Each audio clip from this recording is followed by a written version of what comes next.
I have a message to American leftists and atheists from the Christians of America. You know us. We're the people who founded this country and opened it up so that people of all races and religions could be citizens here. It was Christians looking for a place to practice their faith who first came to the shores of this country.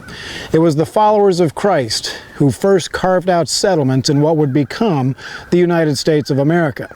It was Christians who survived and celebrated the first Thanksgiving, setting the tone that this nation would respect God and recognize His hand in our lives. It was Christians who wrote into the charters of every single new state about God Almighty.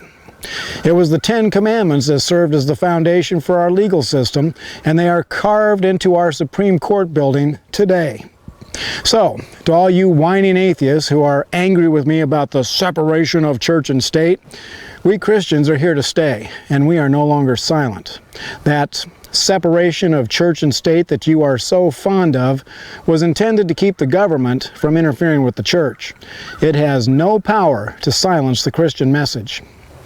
Now, those of you who get so angry saying that the founding fathers were deists, not Christians, I suggest you find out what a deist is.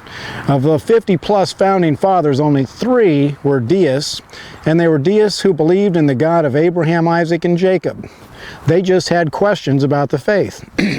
The Christian faith was the rock-solid building block for the success of the United States, and that has not changed. Now, when you accuse Christians of wanting a theocracy, you're just showing your ignorance. If we wanted a theocracy, we could have had it from the beginning. What we want is a country where all are free to worship according to their conscience. You atheists are the ones forcing your beliefs on others. Your attempts to block the gospel message is nothing but hateful bigotry. And guess what? There is no room for bigotry in America. No more censorship. Let the story be told, and let all Americans, young and old, choose for themselves. We have as much right to influence our culture as you do, and we have the right to raise moral standards where you have torn them down. We have the right to vote for Christian political candidates just as you vote for immoral people who support immoral practices. We Christians will live our lives well because we know that one day we will stand before God to give account of ourselves. You might want to think about that because you too will have to give account for your life.